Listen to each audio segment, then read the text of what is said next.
Welcome to the 2Ds and an F podcast with your hosts, Jay and Mikey. I can see her lying back in her satin dress in a room where you do what you don't confess. Sundown, you better take care if I find. So, Heather, what's going on? Not too much. How are you doing? Doing good. It's been a long time since we talked. Mike, I don't know if you know this or not, but we used to live in Texas together for like a hot summer. And, is that right? It was a hot summer. Yeah,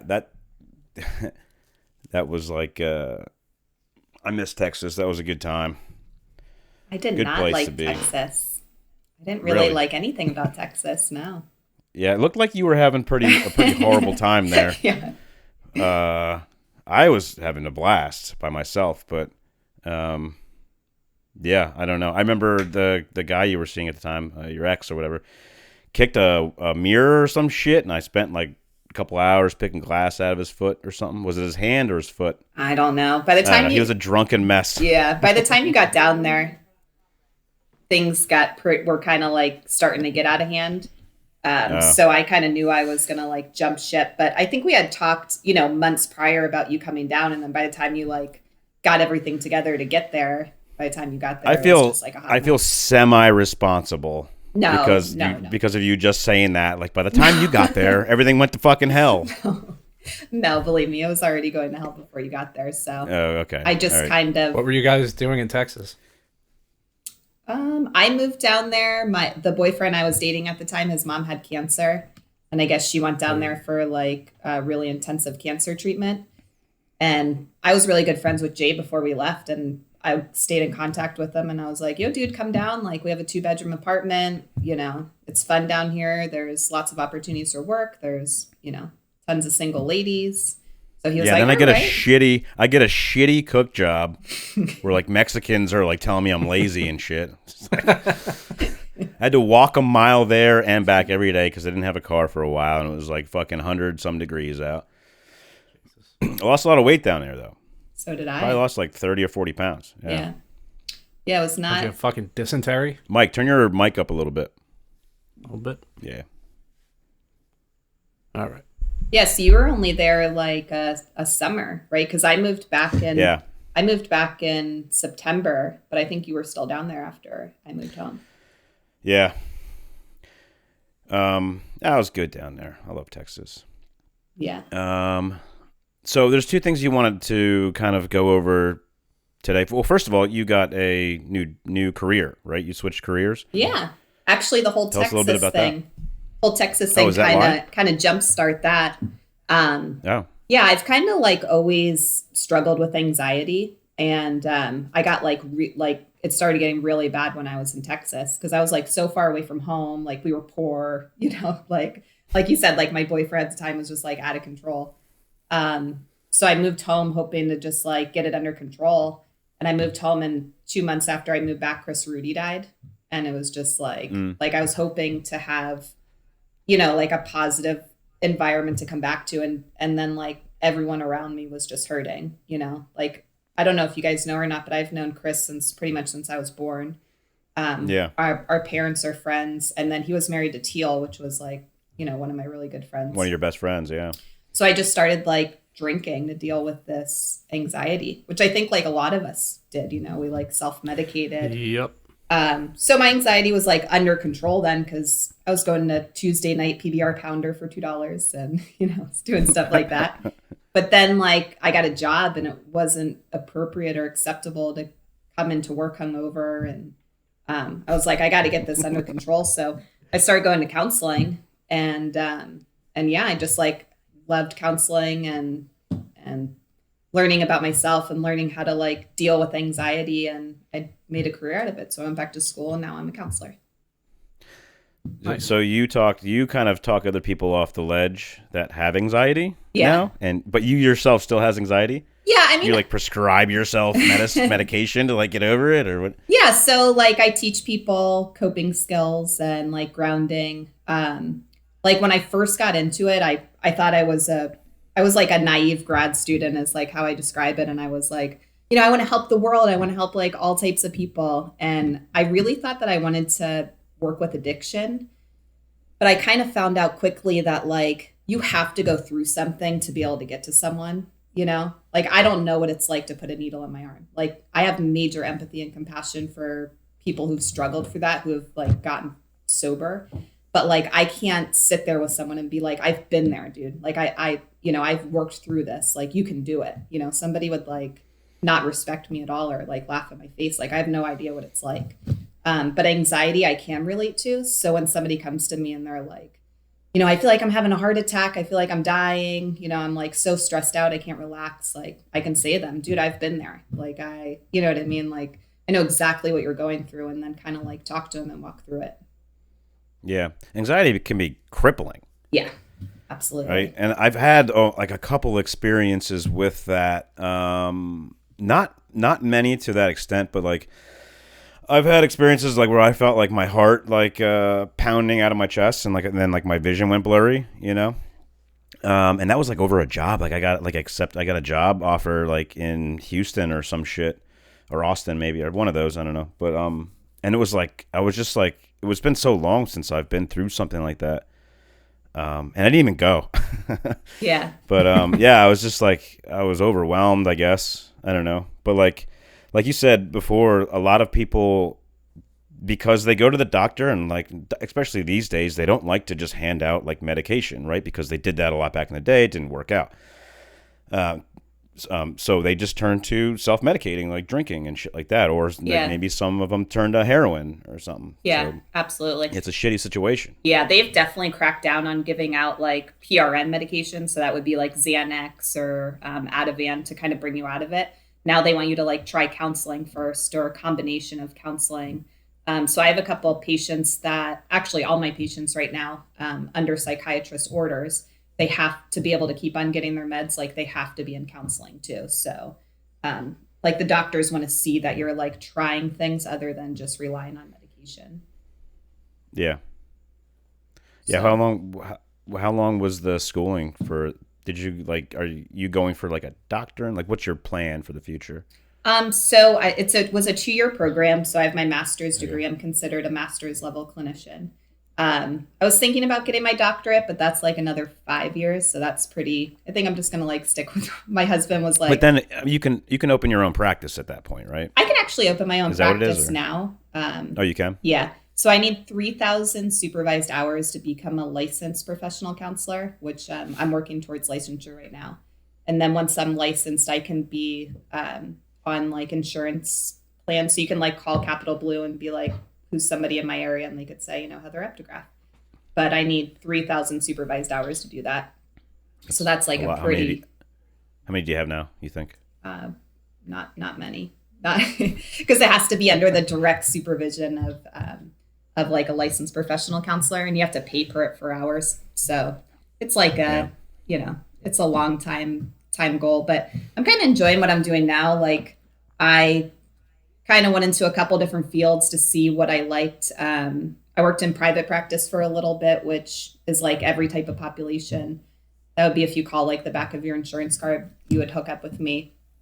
And then I worked in the ER for a little bit doing crisis eval. So if somebody came into the ER thinking that they would want to kill themselves, hurt somebody else, instead of the doctor spending time with them, like I would go in and evaluate you. So I was actually really enjoyed Grant's podcast with you guys, because I was listening to that and I was like, oh, like he was talking about how he went to the ER. So I knew like that whole experience of what he went through. Mm-hmm. Yeah. Yeah. Do you ever get anxiety from talking to people with anxiety? Like I just like right off the bat, I think of, and Mike, you could probably relate to this, the Sopranos. The psychiatrist in The Sopranos sees a psychiatrist. Yeah. Like how you're listening to people's like problems all day or something. Like, yeah.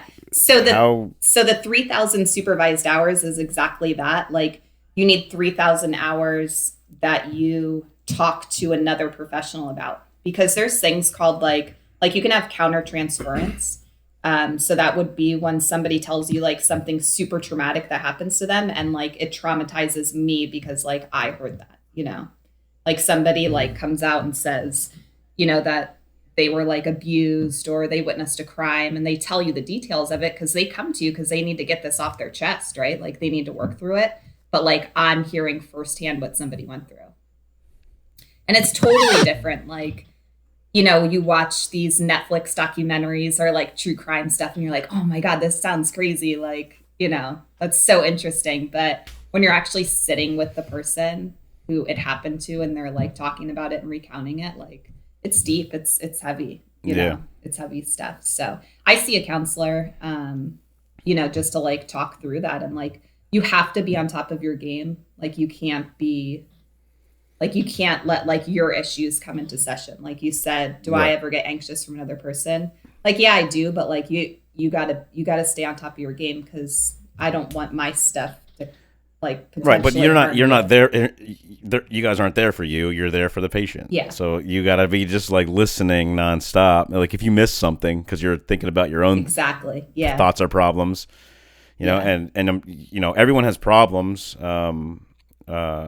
Especially like in a family, there's always going to be like some kind of like issues going on or something like that. Yeah, that absolutely. You got to work through with the kids, like not getting good grades or, whatever it might be.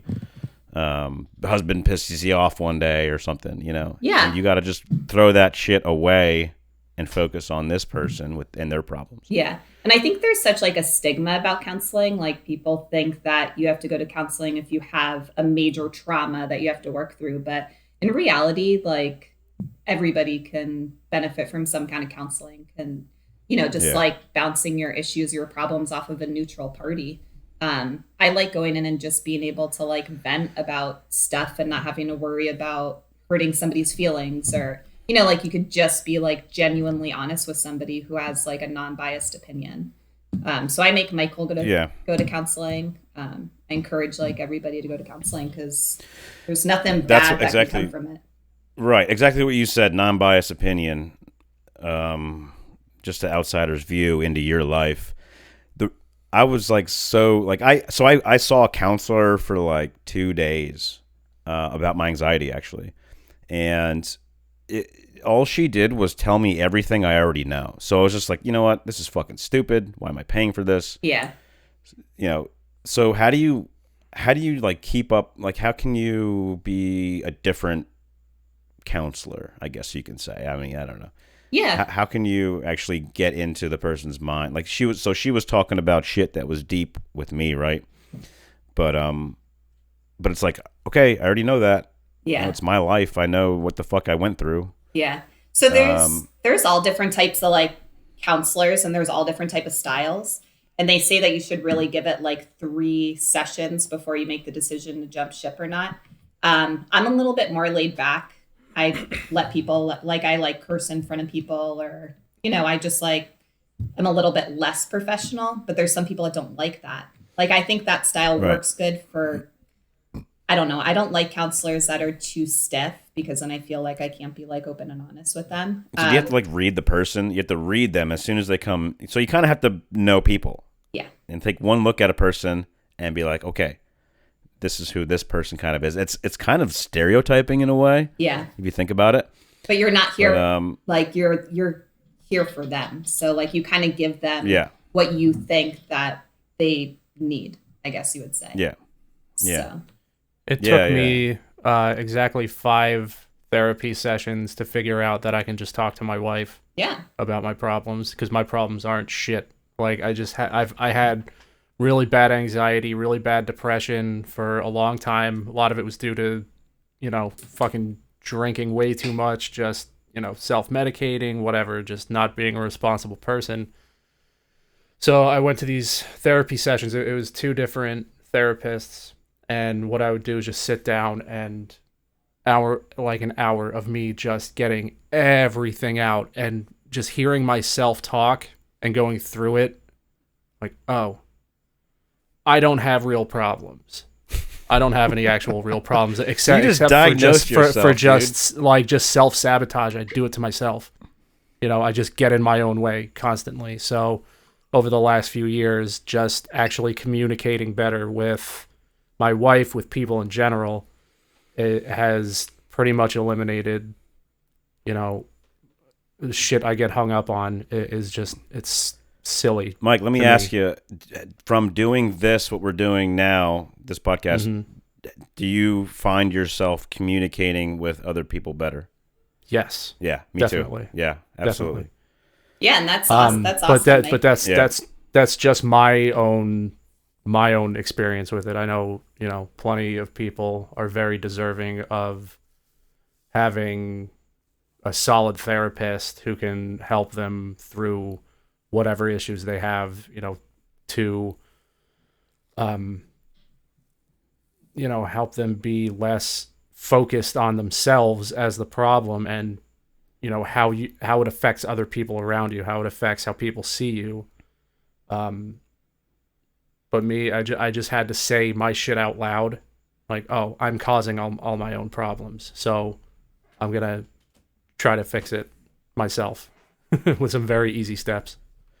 Yeah, absolutely. Stop drinking so goddamn much. Yeah, look at her. She's like, she got her hand. Is that what you do in the office? You're like, yeah, tell me more. Yeah. Kind of, yeah. That's very interesting. I like the four fingers half over the mouth. Let me ask you, did your father beat you when you were younger? How did that make you feel when that happened? Yeah, that's what it meant. Yeah, I mean, that's awesome that April's like, able to listen to you and give you sound advice and stuff like that. But like majority of my patients don't have somebody mentally sound to bounce things off of, or they have somebody that's like toxic and they say something to them and they flip it back. Or they don't. Like, my biggest problem why I was having such bad anxiety was I didn't even know how to communicate my problems. Like, I knew I was feeling frustrated, but like I wasn't able to identify what I was feeling frustrated about or what I was feeling anxious or sad about. So it took me a long time to kind of figure that out and like explore it. Yeah, no, I am very, very lucky to have her being the person that she is. She doesn't have a bone in her body that is like sinister, sarcastic in a like a serious way, or she just wants both of us to be happy and healthy, and and I took that for granted for a long time because listening to other people's relationship problems and marriage issues and all that, I'm like, how the fuck are you even with this person? Yeah. And then I think of my own marriage and relationship and how I treated it for many years. Like, I'm the guy. I'm the bad guy. I'm the fucking bad guy in the relationship. So, us working together through a lot of bullshit, a lot of my bullshit, it has really strengthened our marriage. She annoys the shit out of me sometimes, but who doesn't annoy another person that they are going to spend the rest of their life with? Yeah. You know what I mean? So it's just about picking and choosing battles. Are we going to argue over this or that? Does it really matter what, half the time? No. Yeah, it's like the little things that really kill it.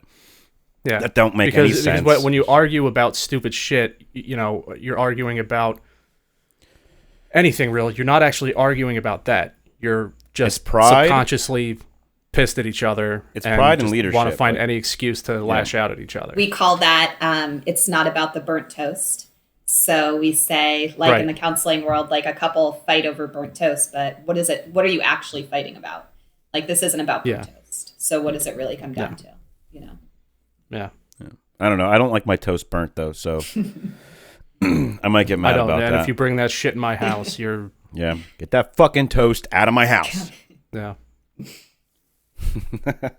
Yeah, but it's the little things. Yeah, you're right. Like, do you have a lot of people, Heather, that come in that kind of like say that I got into a fight with my wife over, burnt toast or whatever it was, and then you kind of go deeper into their heads or make them go deeper into their heads to figure out what the hell it really was? Yeah, so I would like just challenge them and be like, okay, I see that you're really, upset with her that she burnt the toast, but like, what else is going on? Like, what happened this week? Was there any other type of like argument or, something that was brought up that might have like caused you to feel like angry with her or sad with her or whatever?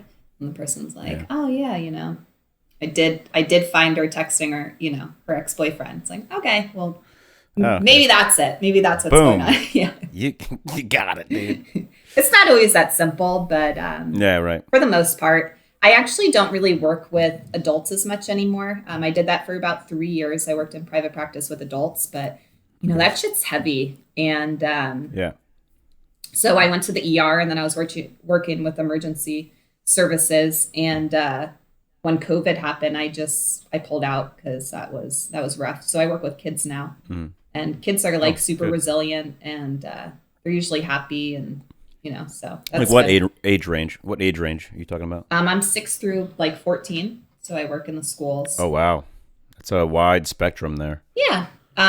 So if I work for a carbonly high intermediate unit, so if the school district notices that a kid's like going down in the guidance counselor's office a lot, they'll refer them to me. So I actually go into the school and like see them during their study hall or during like a break period or something like that. So yeah, way different from when we were in school. I don't think they had anything like that. So. No, our guidance counselors just told us we were going to suck, and and that was it. Yeah. Go lay down for an hour in the nurse's office and go do what the fuck ever you want. Yeah, dude. Yeah, that was like the escape. I just need a break. Yeah. All right. I ended up going to a private school for high school, and they didn't have enough money for a nurse. So if you just went down to the office and said you didn't feel well, they'd be like, "Oh, call your parents," and if they come pick you up. So that was fun. You want to go to McDonald's? My mom started catching on real fast though, and she was like, "I'm not picking you up. You need to go back to class." I was like, "Okay." Yeah. Is that Bella? It is. She must have snuck out from bed, so we'll have to call Daddy and tell him to come pick her up. Oh. I haven't met your children yet, just so you know. How old are they? So this is Bella May. She's 3, and then Mikey just turned 5 last weekend. Oh. I know both of you guys very well, you and your husband, and I have not met your children yet. I know. What's up with that? I haven't met your son either. I think it's probably been about since we've seen each other. My gosh, maybe 6, 7 years. No, since after my accident. I'd say maybe like 2014. Yeah. Something like that. 7 years, yeah. It's probably been about equivalent, Mike, to you. I think the last time I saw you were at Crocs with Chris gehringer. Doing some day drinking. That's probably a while back. Okay. Yeah. That's probably a good... Wow. With Gehringer. He works for me now. Crocs. Yeah.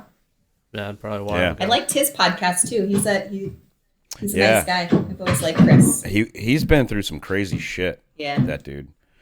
He's a real sweet boy. Yeah, he is, and he still maintains like this. Like he's just like go for it attitude. He's just like he just wants to get it done. Go for it. And, like he don't even take break at work. He just keeps working. Oh wow, that's awesome.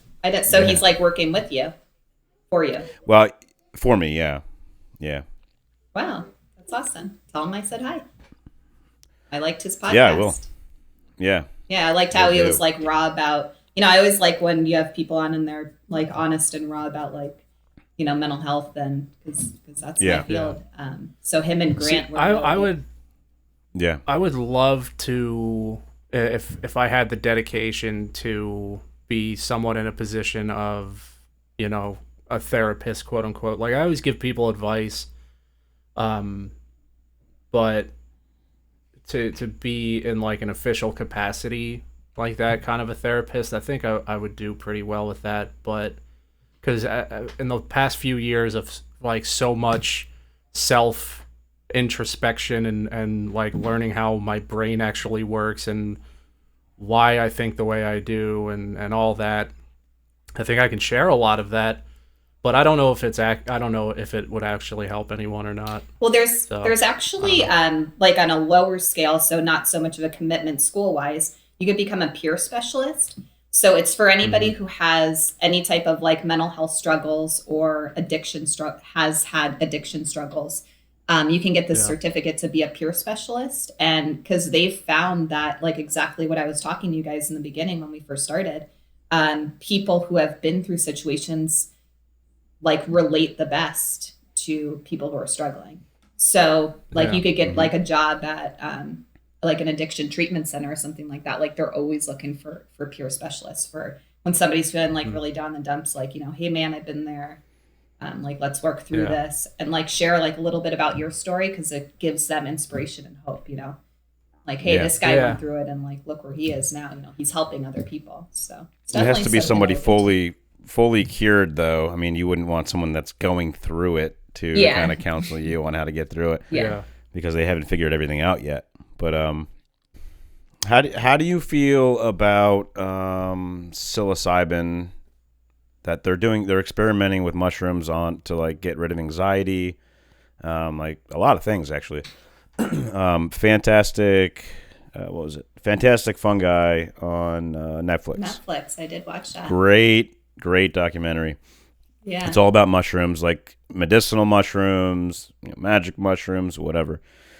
But like it goes into detail on like how they grow and how they're just like communicating in like colonies under the ground and connecting trees that talk to each other. It's crazy fucking shit. But definitely give it a look-see. But yeah, how do you feel about? I mean, have you heard anything about that? I have. Yeah, I've actually done a little bit of research on what's that called? Ayahuasca camps. They have them in like the tea. It's like bark in a tea or something like that. They have camps, I forget where it is, in Peru, I think they are. But you actually go and you have like a guided trip. So you drink this ayahuasca tea and you have like a really, really intense trip. But there's like trained professionals there around you to make sure that you have like a good trip and that you can kind of like work through stuff. But they say that that like one experience like that of taking like shrooms or in the right capacity, in the right environment, or this ayahuasca tea is equivalent to 7 years in psychotherapy, which is what I do. So. Oh, really? Yeah. Wow. Yeah, you could do as much work as in 7 years in psychotherapy. Yeah, which is pretty crazy. So I hope not a lot of people do it because it'd put me out of business. But. Oh, yeah. But maybe you can transition. Like, I'm sure it's all going to start transitioning. Like, it's going to start at least, you know. It already has. It's begun. Yeah. You know, there's doctors that you know they recommend using psilocybin or something like that. I mean, there's mushrooms that don't make you trip that are medicinal too, you know. Yeah, absolutely. But, I've thought about doing something like that just because, you know, I have anxiety that it flares up at times. Like I thought I was on top of my game and then COVID happened. You know, I started getting anxious again. But I've thought about it, but geez, I don't think I'd have a very good experience. Like I get anxious about everyday stuff, so I can't imagine, you know, taking like a hallucinogenic. Michael always says that'd be. Well, like, you don't terrible. take it to the point. You don't take it to the point where you're hallucinating. Yeah. It's like microdosing or something like that. Mm-hmm. Yeah. It's supposed to just help. Like you said, 7 years yeah. of therapy. But yeah, I mean, I don't know. I mean, I think that's where it's all going, really. Yeah, I'm like super open-minded. Like, you know, whatever works for you. Like, dude, that's why I liked you. Like you could talk. Like, and I think that's why you're probably really good at what you do, because you can talk, you can listen. You're really good at listening. Yeah, I don't know. Thank you. Sorry, I was listening. But yeah. Yeah. So yeah. But no, yeah, I've found that I'm just really non-judgmental, and there's really nothing that somebody could tell me like in a counseling session and I like really judge them, you know, because you've been through a lot too, so you probably been through some of the things that they've been through, you know. Yeah, absolutely. That's why you can definitely relate. That's why I like working with anxiety, because like I said, you know, I could relate to them and probably been what they've been going through. But yeah, I mean, everybody struggles with something. You know, we talk a lot about like trauma, and sometimes the stigma is trauma is this like terrible thing. Like, you know, I've been abused or a terrible car accident or stuff. But sometimes trauma could be as small as like a breakup or a fight with a friend, or, you know, trauma doesn't have to be this like huge thing for it to like affect just anything that you're kind of either bottling up, or maybe something that happened to you that you just can't let go of. Yeah, absolutely. You know, and I was actually thinking about that today. I think growing up and maturing is actually putting a lot of that drama in your past behind you. Yeah. You know what I mean? There's demons in everyone's cases. There's or closets, I should say. And there's just horrible thoughts in everyone's heads that, what if thoughts, I guess. But like, I think just growing up in general is like, okay, it is what it is. You just put it behind you. And it just kind of like, I had like an epiphany, That was a big word back in the day, by the way, epiphany. Yeah. I think like one of the weirdest things that I encountered early on was, like the perfect example is, I think I was probably 14 or 15 on my birthday. My brother took me to a music store and bought me a really expensive, really nice crash cymbal for my drum set. This thing was fucking beautiful. I couldn't wait to get home to put it on my kit and play it. On the drive home, I'm sitting in the passenger seat, literally clenching onto it because every instinct in my body is telling me to open up the window and throw it out and destroy it. What the fuck is that? Like, I still get that sometimes. Like, what if I just decide to cut the wheel left and flip my car over?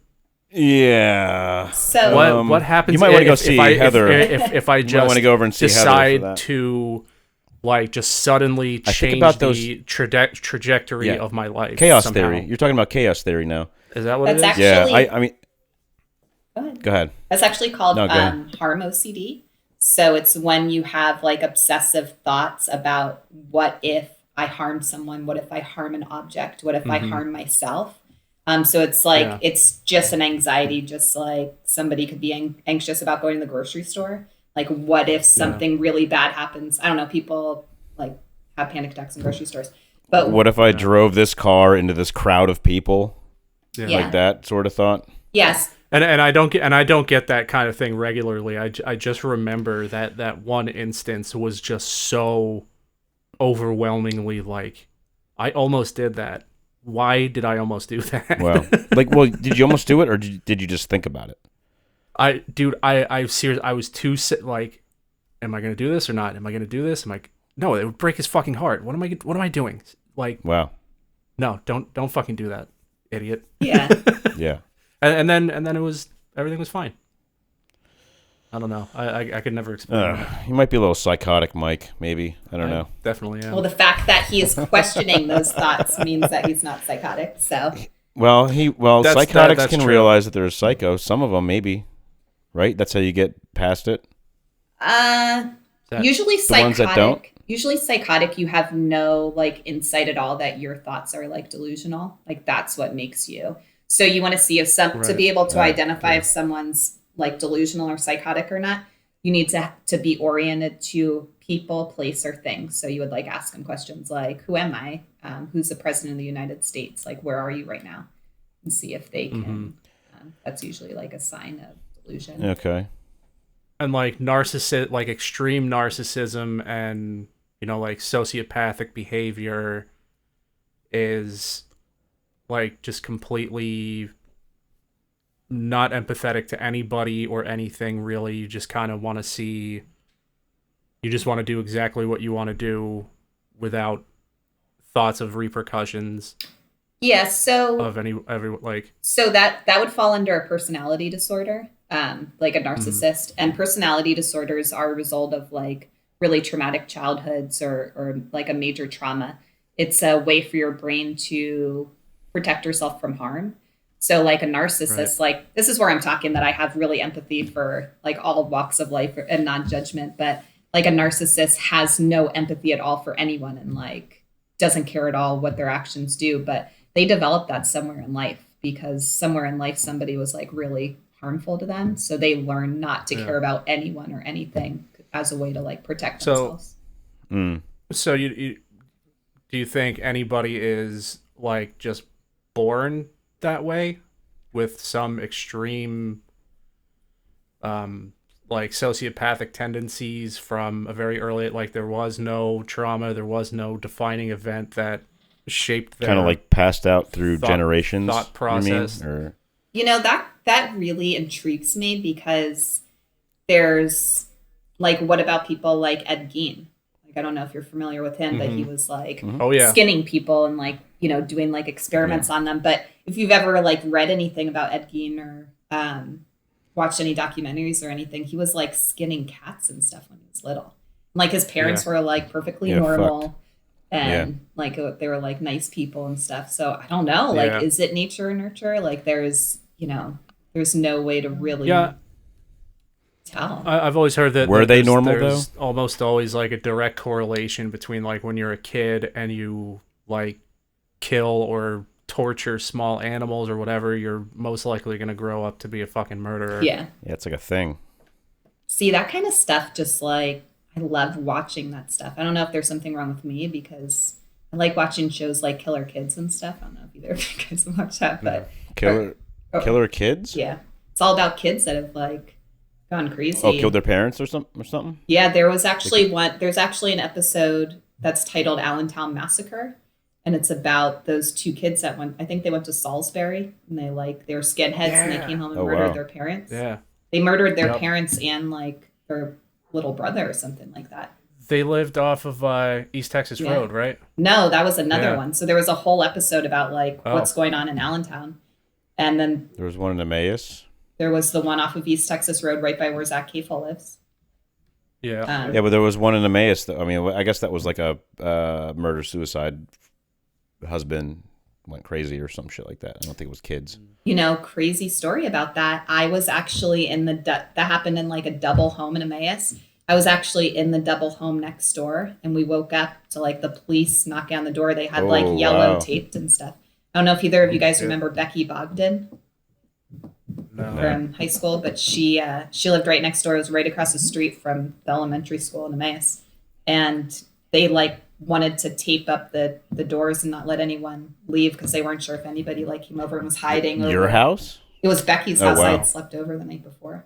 Okay. Yeah, props to Becky. What's up, Becky? She lives in Texas. Haven't talked to her in 25 years. Becky, listen to the show. Yeah. So that was pretty crazy. But there's that whole episode about Allentown Massacre and what makes kids just lose their mind and just do a school shooting. What the hell makes a kid do that? Yeah, but they're older and more mature. Like when I hear kid, I'm thinking 6-7 year old. You know what I mean? Yeah. Are you talking about teenagers? I guess when I think they're going through some shit. I guess when I think a kid, I think of 14 and under.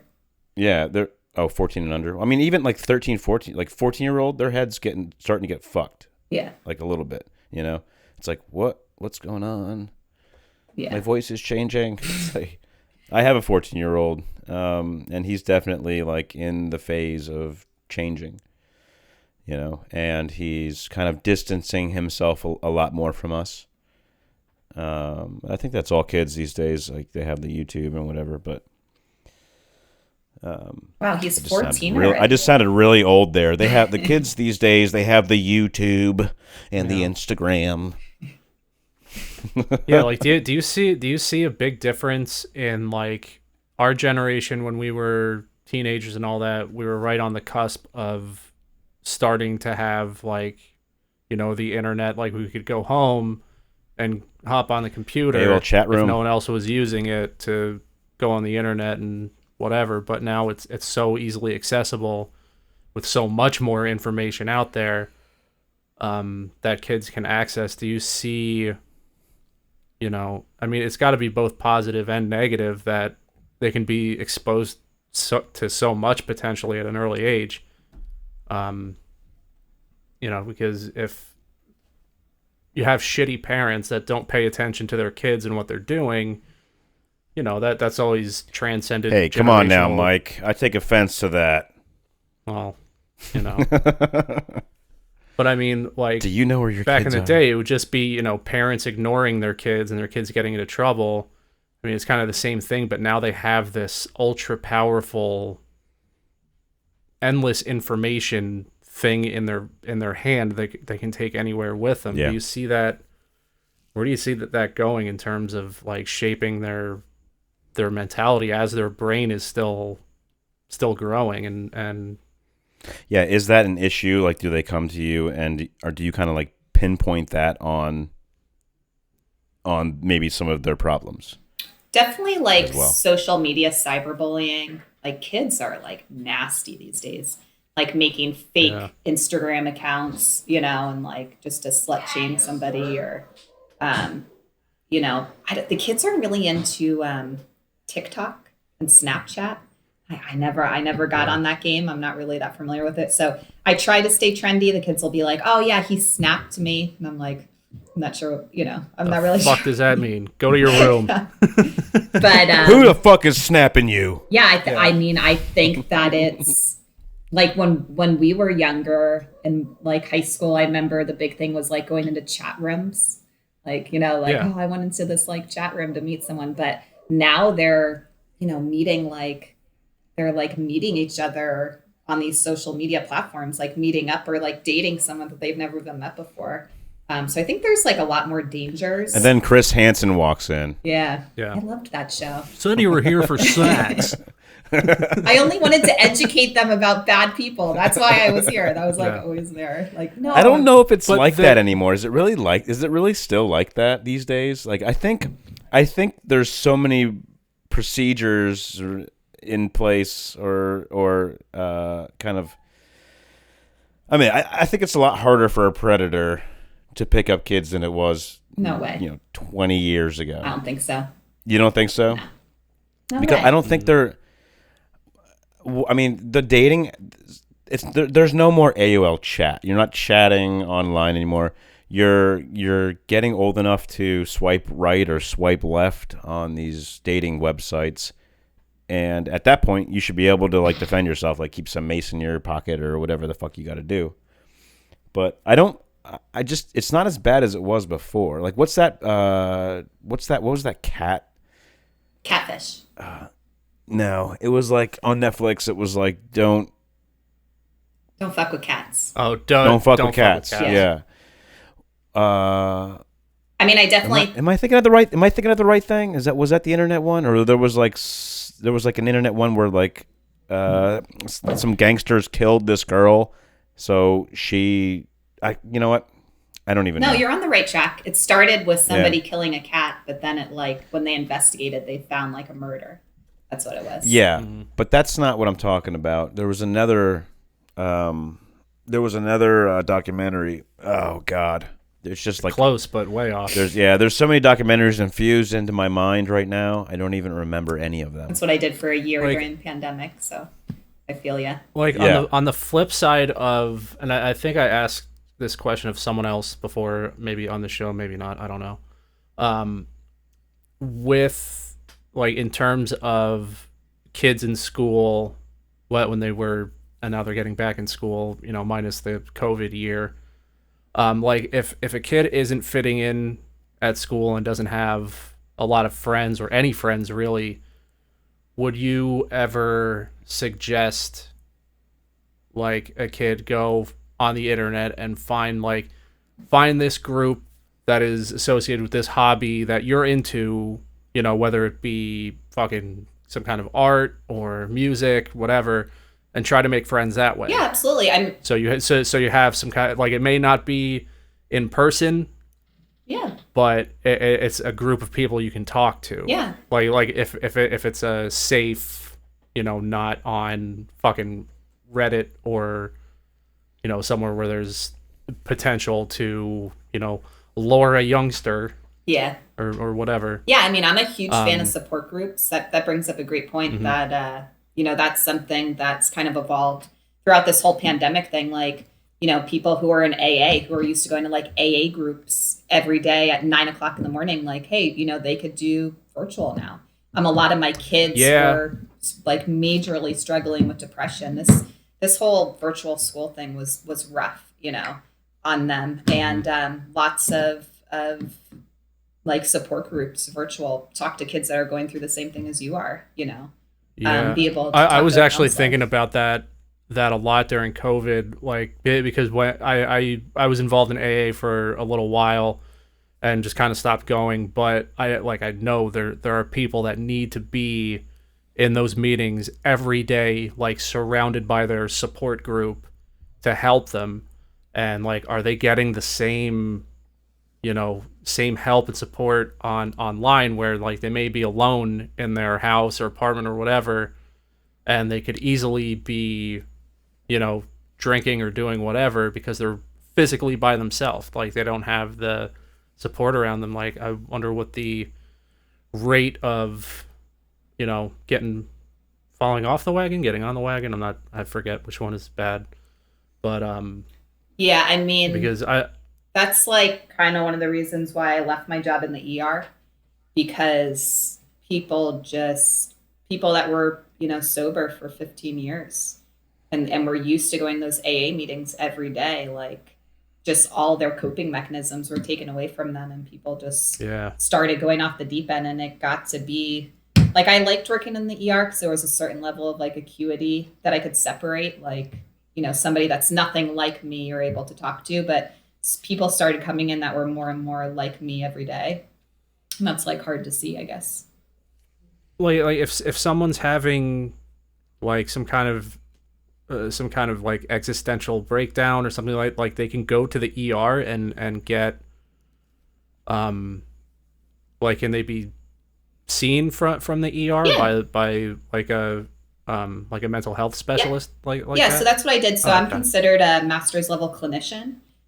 So when you come into the ER, like you talk to the person at the desk and they say, what's your issue? And you say, I feel like I'm going to hurt myself. I didn't know where to go. Okay. Can I talk to someone? Yeah. So they put you in a unit. It's called EBH, which stands for Emergency Behavioral Health.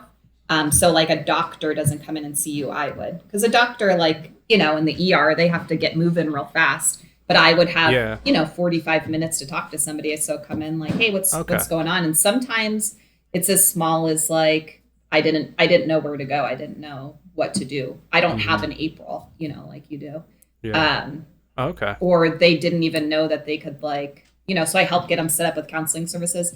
Other times people come in and they're like, I have a loaded gun at home. I can't trust myself. And then we would commit them. Yeah. So there's two different kinds of commitment. There's a 302, which means you don't have control over you leaving or not. And then there's a 201 where you sign yourself in. Okay. See, I thought you had to go to like a police station and tell them you're thinking about killing somebody, and then they just take it from there. No, yeah, you can always go to the ER, and like, that's one of the reasons I wanted to work in the ER was because I went to the ER one time and I had a panic attack, and I was like, wow, like I didn't even like I thought I was dying. Like Jay, you said you've had them, but I don't know if you ever had a panic attack, Mike. But like you literally think you're dying. So I thought I was having a heart attack, and they like I didn't even really see a doctor. I think they just talked me down, and I was like, I want to do that for someone, But shit got real. Shit got real quick. Shit got real quick. So yeah, working with 6-year-olds now who are on Snapchat seem to be a lot more my pace for now until this whole COVID thing's over. That's good. Does that teach you a little bit about your kids as well? Like, do you take stuff home from the office and like kind of implement it in your own home? I do, and it's terrible because I am so terrified of like messing my kids up, because I see like teenagers who are off the wall because of bad parenting. You could kind of pinpoint it, and there's not really much you could do because the parents have to change. You can just kind of like help the kid cope at home with what they're dealing with, but kind of. I mean, I've learned a lot of not what to do, but it also like makes me scared as hell to like be responsible for like raising a human and doing a good job at it. So it's a lot of pressure. For sure. Oh, yeah. Yeah, I mean, you look at someone like our friend Goody. He was a doctor. His father was a therapist. His parents were the sweetest people on earth.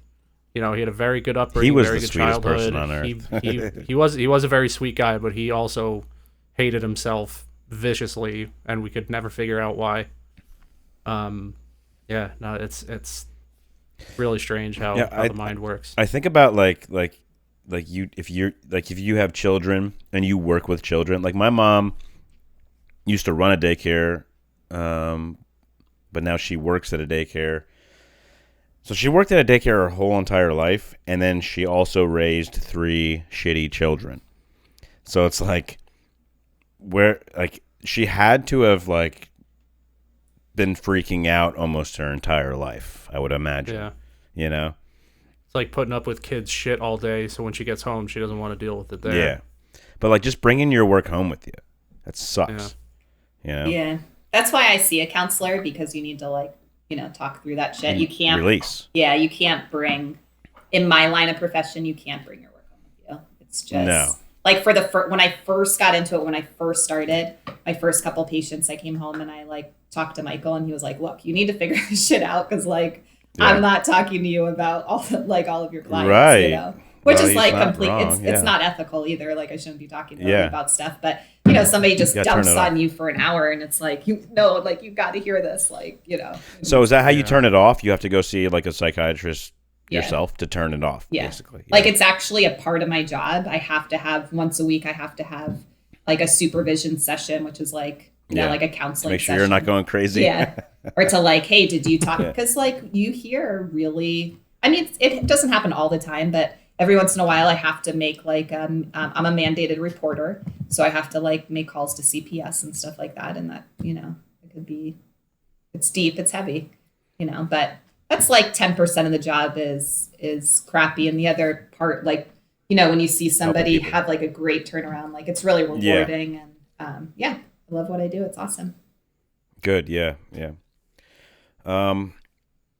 Tell me a little bit about your kids. I want to meet them so bad. Yeah. So we got Bella May, she's 3, and then Mikey just turned 5. And I think I shared with you that Mikey has autism. So that's been like a huge part of our life. And, you know, I kind of went through like he was diagnosed when he was 2.5. I took him to Lehigh Valley Health Network to see a developmental pediatrician.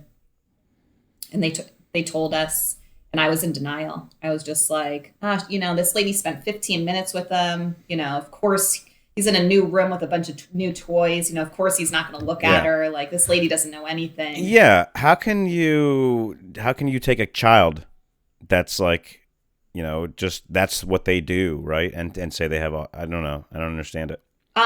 He, like, I think because he was our firstborn, we didn't really know what to look for, so we were like very defensive about it. But like little things like calling his name and he wouldn't turn around to look at you, or you know, like in a room with other kids, he might go over and just like, I do that.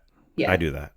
Yeah, I mean, no, you might be on the. No, just kidding. I don't know. Yeah, but maybe that's just from years of learning the human condition and not choosing not to interact with anybody. Right. Yeah. But Hey, let me before you.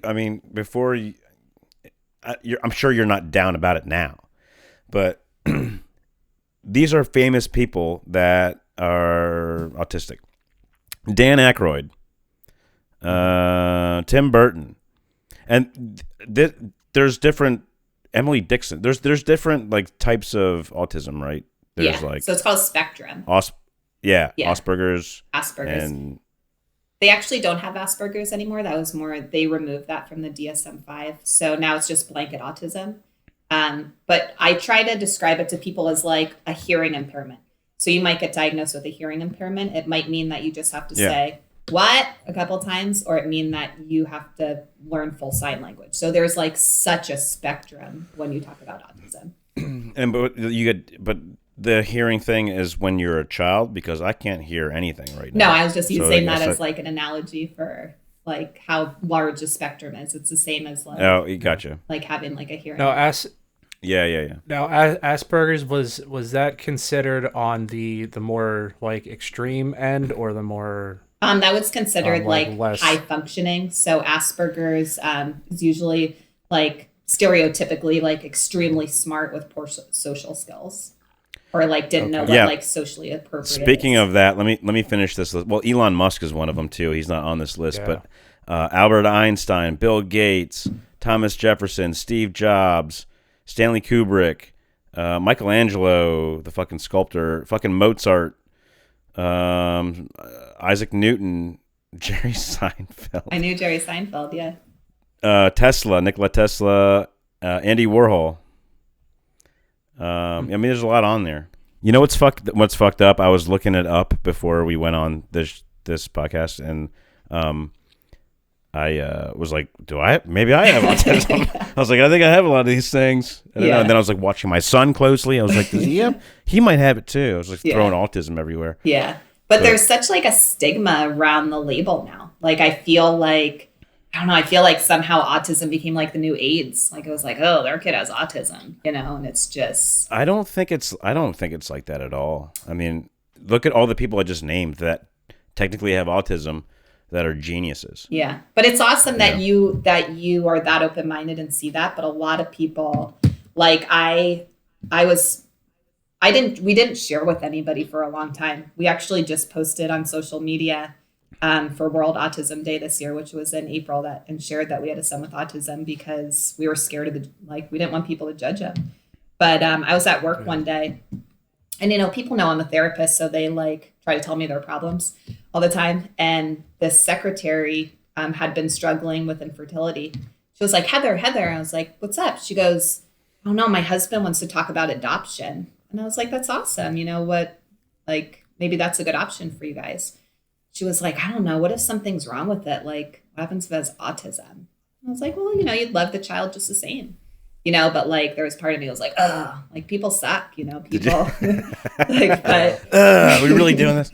What if something's wrong with it? I like how you said. Yeah. People are just so. To be honest, his diagnosis is probably one of the best things that happened to me because it made me I don't even think I realized how judgmental I was towards other kids until I had a kid that had special needs. You're in Target, you don't know, and you see a kid having a meltdown, and you're like, God, pull it together.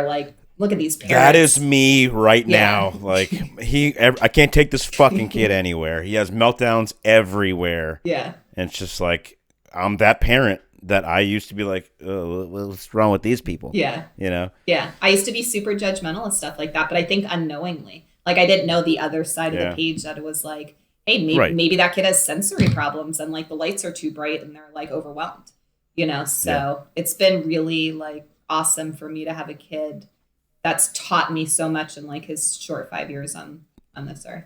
Yeah. Yeah, that's good. I mean, you don't know love until you have that, right? Yeah. I mean, you thought maybe you knew love before, but until you have a kid, that's just so unconditional. Yeah. It's one of the most amazing things I've ever experienced in my life, to be honest with you. That's awesome. But, yeah. He's yeah, we got to get our kids. We got to play date. We got to do a play date. Your kid is literally, if you took one of those internet photo mashes and put you and Jess, that's what everyone says. Yeah. He has my eyes. He's got a lot of her features, but definitely I'm proud of the eyes, blonde hair, brown eyes. Yeah. I love that. But yeah, he's hopefully one of a kind. I don't know. Let's hope he has your liver. He has my liver. My liver's not doing so good right now. Yeah, so hopefully he does have my liver. Strong liver. Yeah. But yeah. I mean, that's love. I mean, I think there's different forms of love, but that's unconditional. You know what I mean? Yeah. No matter what. When we found out he had autism, I just the doctor was get him. You got to get him in speech therapy, OT.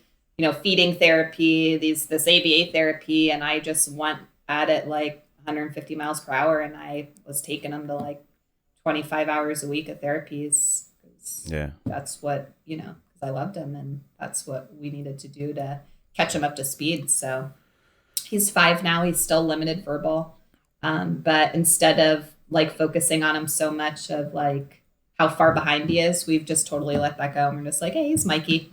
You know what I mean? That's just, he's awesome. He has great qualities about him.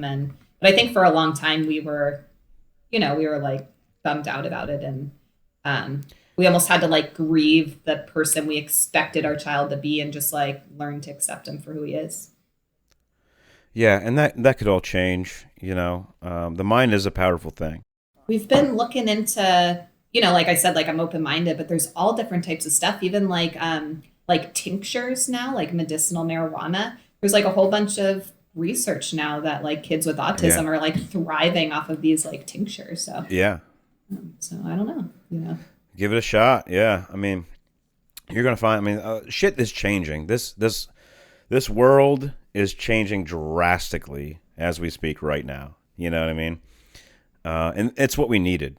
We've gone so like a change. There was a change in like the 70s and 80s, maybe a drastic change there, and then it just went cold for a little while, I think, and then a drastic change. I mean, like back in the 50s and 60s, it was like, they're just a little slow, or or just like completely.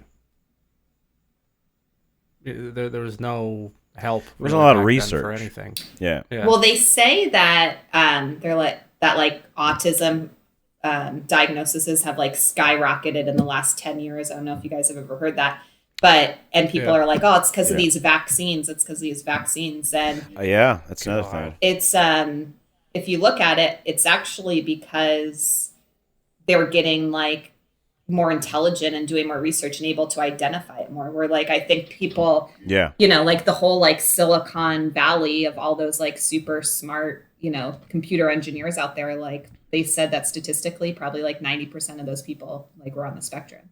They're just like super, super, super intelligent with numbers, and like they probably just went, undiagnosed, where now we have the capability to diagnose these kids as young as 2 years old. Like Mikey was diagnosed at 2.5. Like that's crazy.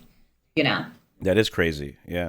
It was like I would like to have myself like retested for, like a battery of like, like basic learning styles. Cause my entire life, I can't learn anything from reading, like I can read fast and understand, but I can't retain any of it. In order to learn how to do something, I have to physically That's like most do kids, it. Dude. That's most people. Maybe. Is it? I don't know. There's autism, you retain that, right? I knew an autistic guy. He could read an entire book and tell me all about it. Yeah. Right. But like there's like simple little things maybe he couldn't do, but like he was smart as shit though. But like Mikey had a evaluation at, I think he was 3.5, and he was scoring like kindergarten level, but he still didn't know how to ask for a cup of juice.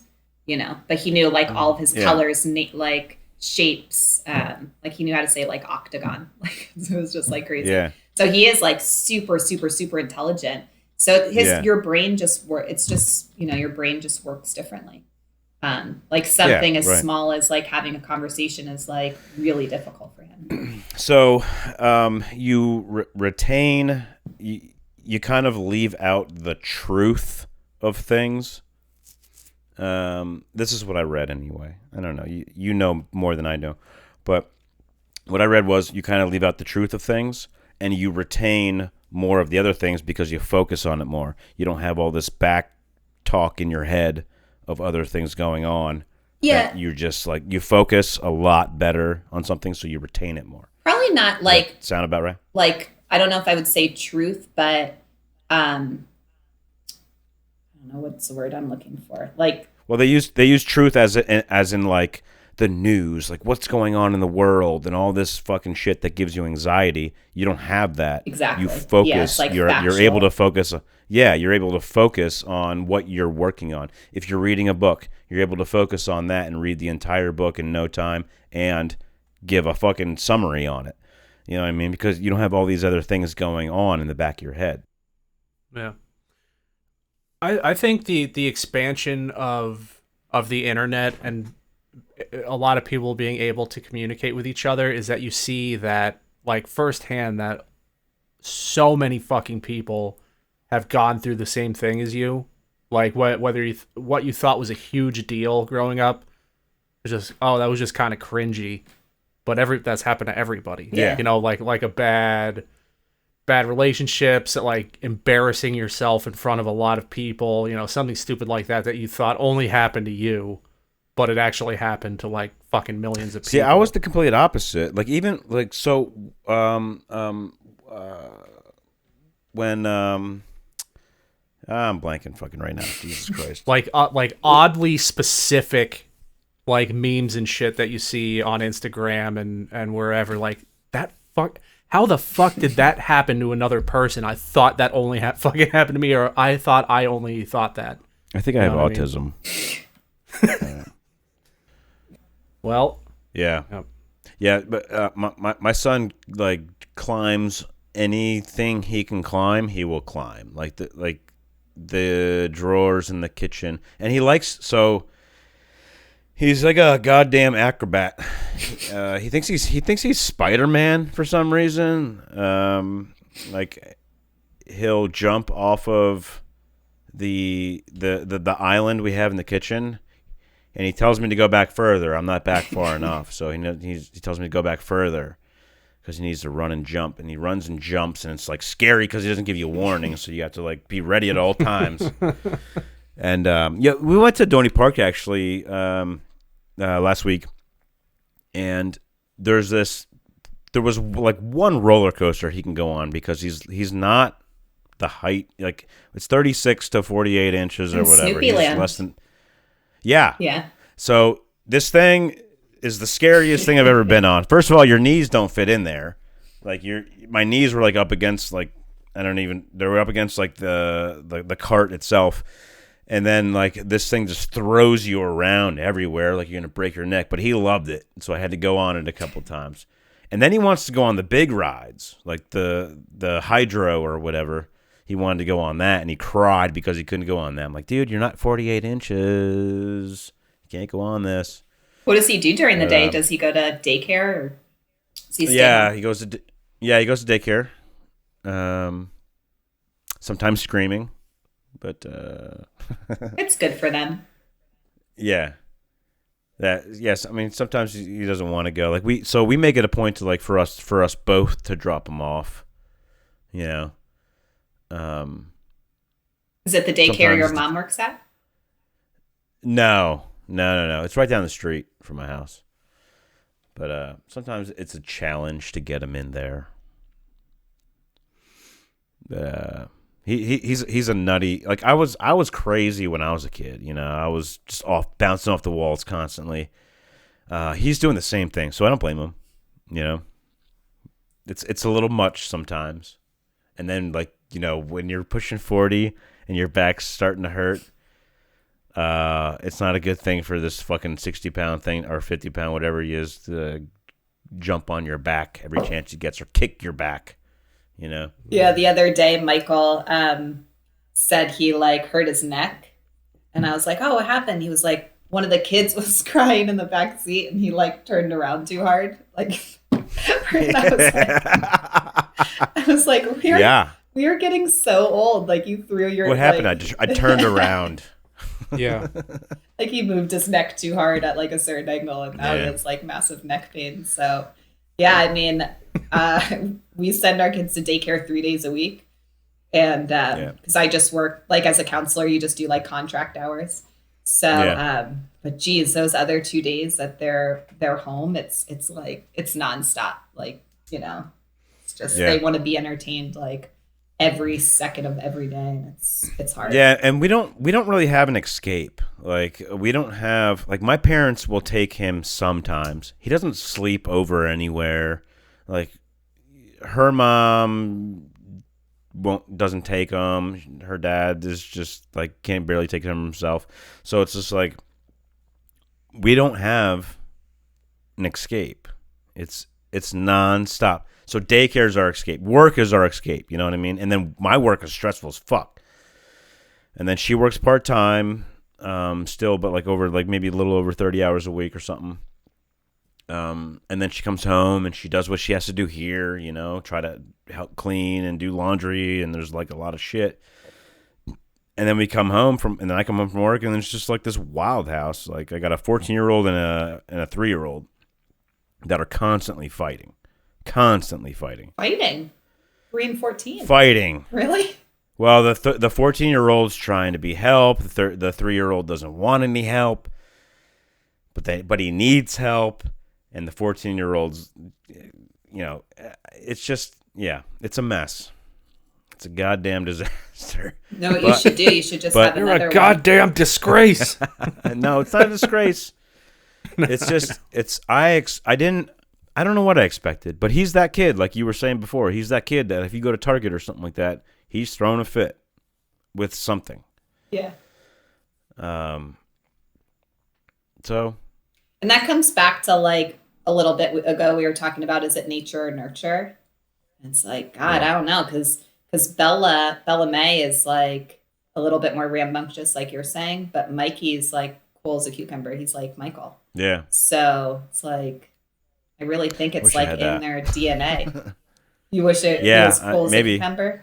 Yeah. Yeah, Mikey's like... He is so fucking rambunctious. But he's definitely a people person. Like, he'll go up to people. Like, he makes friends everywhere he goes. Yeah. Like, that's one good trait about him, but at the same time it's not, because it's like, oh shit, is this gonna get weird or what? Like you just met this kid sitting on a bench, like where's his parents? Are they gonna be cool with this? Oh yeah, like free candy van. My daughter's in there, like no questions asked. Like she'll jump right in. Maybe the kid's recruiting other kids. I don't know. Yeah. So you always got to watch out, but most of the time it's pretty harmless, and I wish as adults we could be like that. Like I wish as adults we could just go up to anybody and be like, and touch them, and be like, hey buddy, because this is what he does. He's like, hey buddy, you're my friend. You know what I mean? How cool would that be? Yeah. But we can't, obviously. But no, you can do that in the Midwest. I mean, you could do that, but would you be insane? No. You wouldn't be insane? No, I think like in Montana and sparsely populated places, you can just go up to somebody and be like, can we be friends? Like, yeah.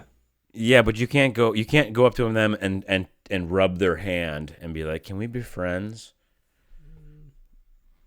We'll see. I'll conduct some tests. Bella did that at Hobby Lobby the other day. Like someone was being nice to her, like an adult, and she like tried to grab their hand. I was like, absolutely not. Yeah. Like, what are you thinking? Yeah. Whoops. Yeah. But that's a good sign. I mean, it shows that you're like raising your son in a loving environment where he doesn't know fear. Like if your kid was but it's going to end. It's going to end eventually, right? Well, yeah, at some point he'll have at some point lessons. They're going to be like, I'm not talking to this person because my parents taught me not to talk to this person or a stranger. You know what I mean?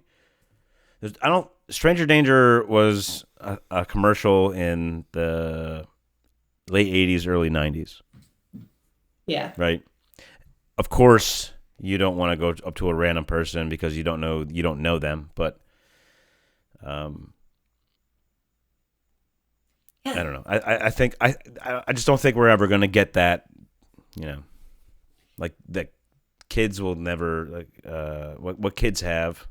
That's going to go away. Is basically what I'm trying to say. I guess it's like crazy what my childhood was like compared to what. Like I could trust my kids to do now. Like my parents used to be like, come back when the streetlights are on, Like Mike, did you ever come? Yeah. I feel like you were in my neighborhood. We had like that hump thing next to Mike Sterkula's house. Yeah.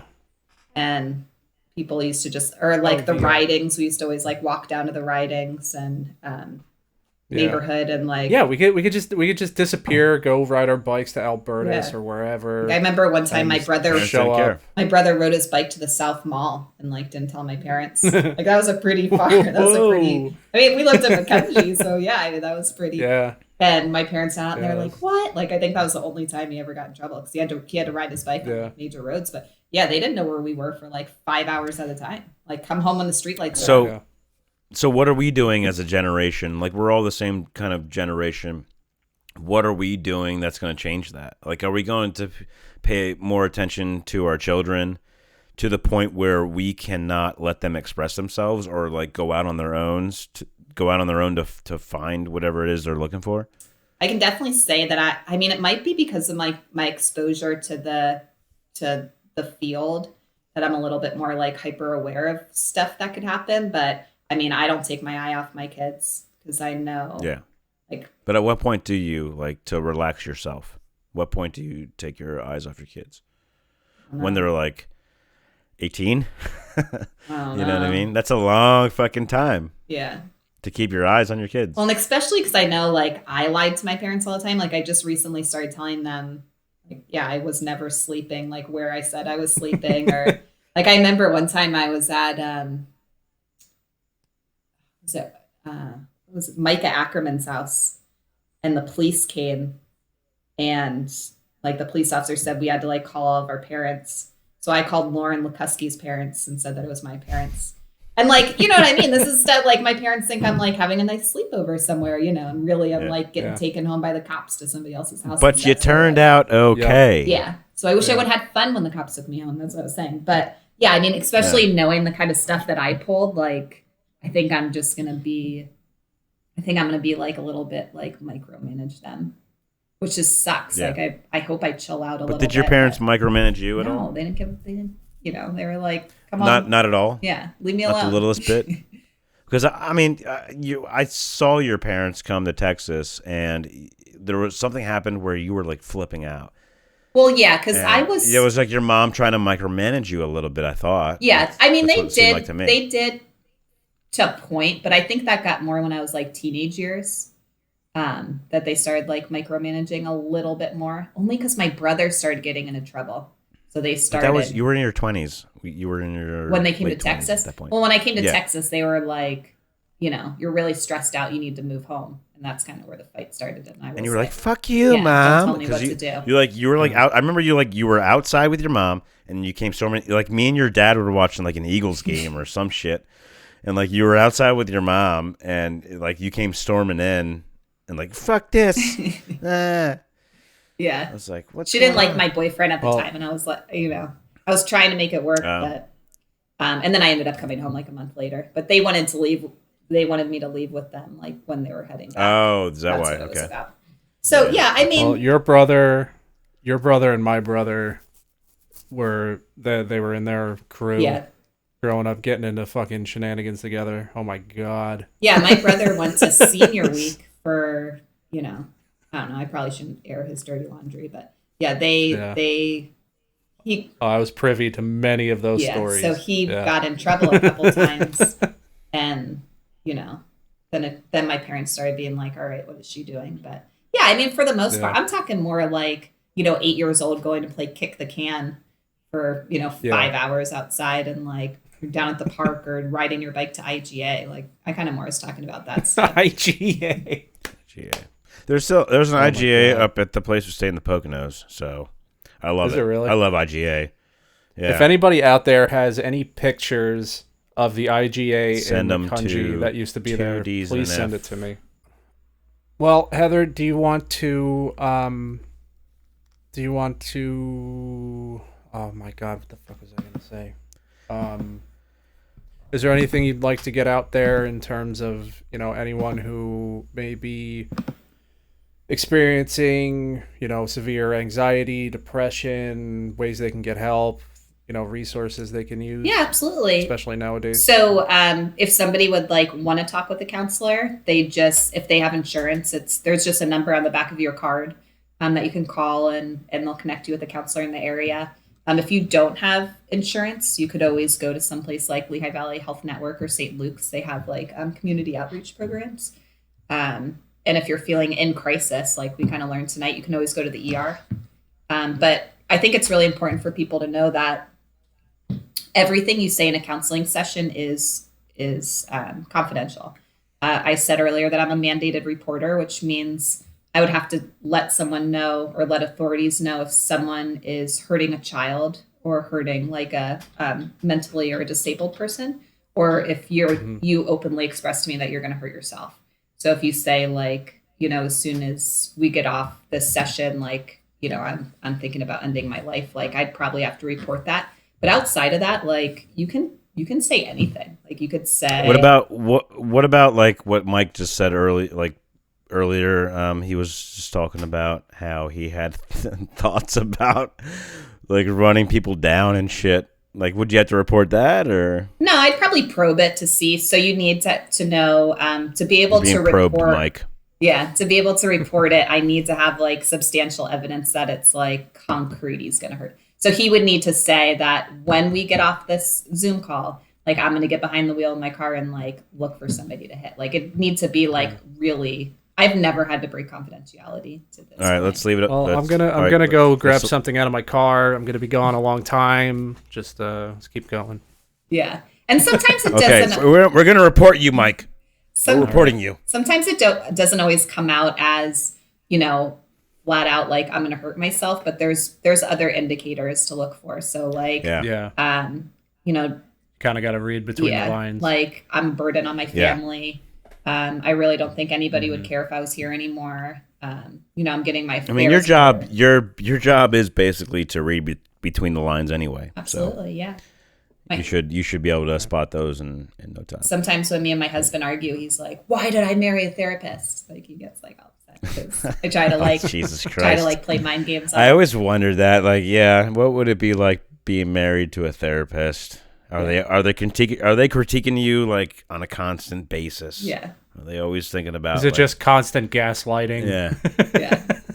Are you judging me right now? Absolutely. Do you feel like I'm judging you? Yeah. All right. How does that make you feel? A little bit, yeah. The way you're looking at me, I'm just kidding. The way you're, no. It makes me feel horrible. We'll pay you for the hour, all right? Yeah. Thank you for listening, Lehigh Valley. And thank you for listeners across the globe. If you would like a chance to be on the show and spill your beans, email us at 2dspodcast@gmail.com. That's TWODS podcast@gmail. This has been a Done Sound production.